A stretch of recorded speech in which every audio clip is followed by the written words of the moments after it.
അങ്ങനെ നമ്മുടെ വഴുതനങ്ങ റോസ്റ്റ് റെഡിയായി കഴിഞ്ഞു.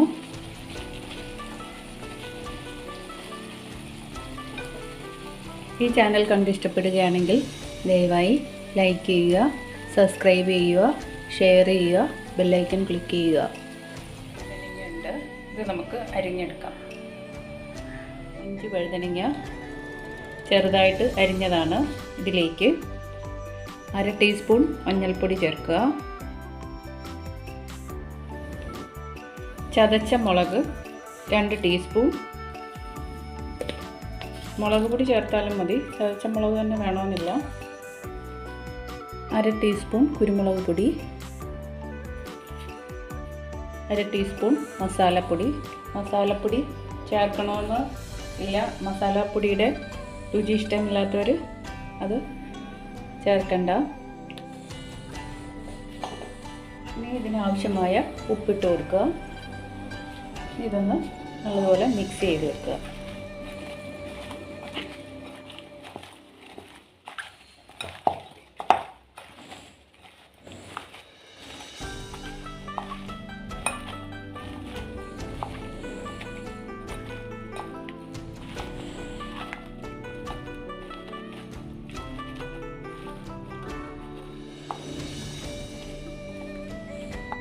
ഇനി നമുക്കിതിൻ്റെ മസാല ശരിയാക്കുന്നതിന് വേണ്ടി ഒരു മീഡിയം സൈസ് സവാള ചെറുതായിട്ട് അരിഞ്ഞത്, 4 വെളുത്തുള്ളി ചതച്ചെടുത്തത്, കുറച്ച് കറിവേപ്പില. ഇനി നമുക്കിത് മെഴുക്ക് പുരട്ടാൻ വേണ്ടി ഒരു കടായി അടുപ്പിൽ വെക്കുക. ഇതിലേക്ക് 1 ടേബിൾ സ്പൂൺ വെളിച്ചെണ്ണ ഒഴിച്ചു കൊടുക്കുക. എണ്ണ ഒന്ന് ചൂടായി കഴിഞ്ഞാൽ ഇതിലേക്ക് 1/2 ടീസ്പൂൺ കടുക് ഇട്ട് കൊടുക്കുക. കറിവേപ്പില ഇട്ട് കൊടുക്കാം. കൂടെ 4 വെളുത്തുള്ളി ചതച്ച് വെച്ചത് ഇട്ട് കൊടുക്കാം. ഇതിലേക്ക് നമുക്ക് ഒരു സവാള അരിഞ്ഞ് വെച്ചത് ഇട്ട് കൊടുക്കാം.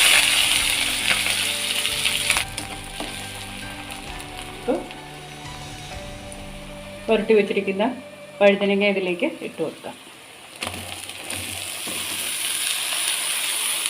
ഇനി അത് നല്ലതായിട്ടൊന്ന് വഴറ്റി കൊടുക്കാം.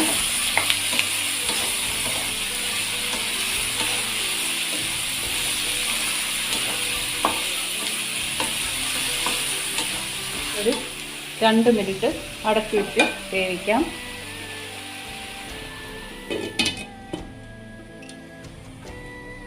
കൂടുതൽ സമയം അടച്ചു വെക്കേണ്ട കാര്യമില്ല, 2 മിനിറ്റ് മതി.